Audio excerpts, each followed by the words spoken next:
بسم اللہ الرحمن الرحیم۔ السلام علیکم ناظرین، آپ لوگوں نے دیکھا ایران کا حملہ بھی اور اسرائیل کا ڈیفنس بھی۔ تو ناظرین، میں آپ کو بہت اندر کی بات بتانے جا رہا ہوں اور 100% سچی بات بتانے جا رہا ہوں۔ ویڈیو کو آخر تک دیکھیے گا، آپ کو ایک ایک سوال کا جواب ملے گا۔ ناظرین، آپ نے دیکھا کہ ایران کے 99% جو ڈرونز اور میزائل تھے وہ راستے میں ہی ہٹ کر دیے گئے۔ وہ کیوں کر دیے گئے؟ یہ بات سوچنے اور سمجھنے والی ہے۔ میں آپ کو بتاتا ہوں کہ یہ کیوں ہٹ ہو گئے۔ اس لیے ہٹ ہو گئے کہ ان کا روٹ اور ان کا طریقہ کار جو تھا سارا اسرائیل کے ساتھ شیئر کیا گیا تھا، امریکہ کے ساتھ شیئر کیا گیا تھا۔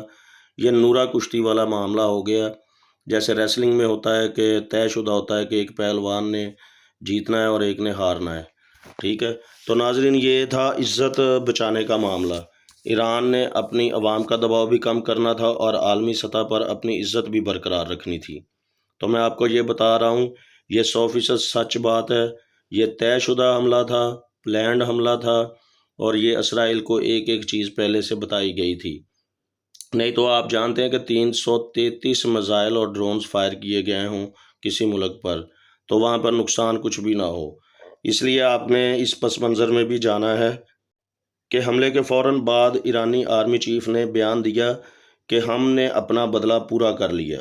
یعنی یہ واضح پیغام تھا اسرائیل کے لیے کہ پلیز اب کوئی پنگا مت لینا، ہم نے اپنا بدلہ پورا کر لیا ہے۔ بدلہ کیا تھا؟ وہ یہ تھا کہ اپنی عوام کا دباؤ کم کرنا تھا اور عالمی سطح پر اپنی عزت برقرار رکھنی تھی۔ ناظرین، اب جنگ کرنی کوئی اتنا آسان کام نہیں ہے، یہ کوئی بچوں کا کھیل نہیں ہے۔ ملک تباہ ہو جاتے ہیں، اور دوسرا آج کل روایتی جنگ نہیں ہے، نیوکلیر وار ہے۔ نیوکلیر بم ایک بھی چل گیا اگر دنیا پر، تو سمجھ لیں کہ آپ نے آدھی دنیا کو گنوا دیا۔ تو اس لیے یہ کوئی مذاق نہیں ہے کہ جنگ ہو جائے۔ پورا عالمی میڈیا، سوشل میڈیا دھڑا دھڑ خبریں دے رہا ہے، یہ ہونے والا ہے، وہ ہونے والا ہے۔ تو میں آپ کو 100% یقین اور اتھینٹک بات بتا رہا ہوں کہ کچھ بھی نہیں ہوگا۔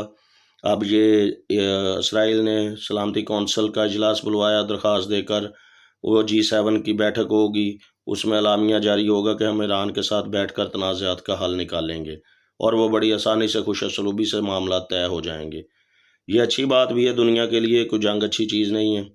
تو اور آپ نے دیکھا کہ اسرائیل کی کیبنٹ میٹنگ ہوئی، وار میٹنگ ہوئی، اس میں نیتن یاہو کو سربراہی دی گئی، اس میں بھی کوئی فیصلہ انہوں نے رد عمل نہیں دیا۔ تو ناظرین، آپ کو یہ بات سن کر خوشی محسوس ہوگی کہ آپ لوگ اطمینان رکھیں۔ نہ تو یہ غزہ کا بدلہ لیا ہے ایران نے، جو ایران کو ہیرو بنا کر پیش کیا جا رہا ہے، کوئی انہوں نے غزہ کا بدلہ نہیں لیا۔ یہ صرف انہوں نے اپنی انتقامی کارروائی کی ہے، جو شام میں اسرائیل نے ان کے سفارت خانے پر میزائل مارا تھا F-35 کے ذریعے۔ یہ اس معاملے میں اپنی عزت بچانے کا معاملہ تھا، کوئی کسی کے ساتھ ہمدردی کے تحت یہ حملہ نہیں کیا گیا۔ اگر غزہ پر حملہ کرنے کے مد میں ایران نے حملہ کرنا ہوتا تو بہت پہلے کر چکا ہوتا۔ جب اس نے غزہ اسٹرائپ کو ملبے کا ڈھیر بنا دیا ہے، تو اب ایران کو ہیرو بنانے کی کیا ضرورت ہے؟ جب کسی مسلمان ملک نے آواز نہیں اٹھائی تو ایران کیوں ہیرو بنے؟ ہم آپ کو سچ اس لیے بتا رہے ہیں، دیکھ لیں، آپ سمجھ لیں، آپ کو سمجھ آ جائے گی معاملے کی کہ 333 میزائل فائر ہوتے ہیں، اور ان میں سے اکا دکا ہی نیچے ہٹ کرتے ہیں زمین کو، لیکن باقی سارے فضا میں ہی تباہ کر دیے جاتے ہیں۔ تو ناظرین، آپ لوگ اپنی دعا میں یاد رکھیے گا۔ اگر ویڈیو آپ کو پسند آئی ہوگی، مختصر سی ویڈیو بناتے ہیں ہم، لیکن اتھینٹک بناتے ہیں تاکہ آپ لوگوں کو پسند آئے اور آپ کا وقت بھی ضائع نہ ہو۔ تو پلیز چینل کو سبسکرائب کر دیں اور بیل آئیکن ضرور دبائیں۔ اب تک کے لیے اتنا ہی، دیکھتے رہیے زوٹ ورلڈ نیوز۔ اللہ حافظ۔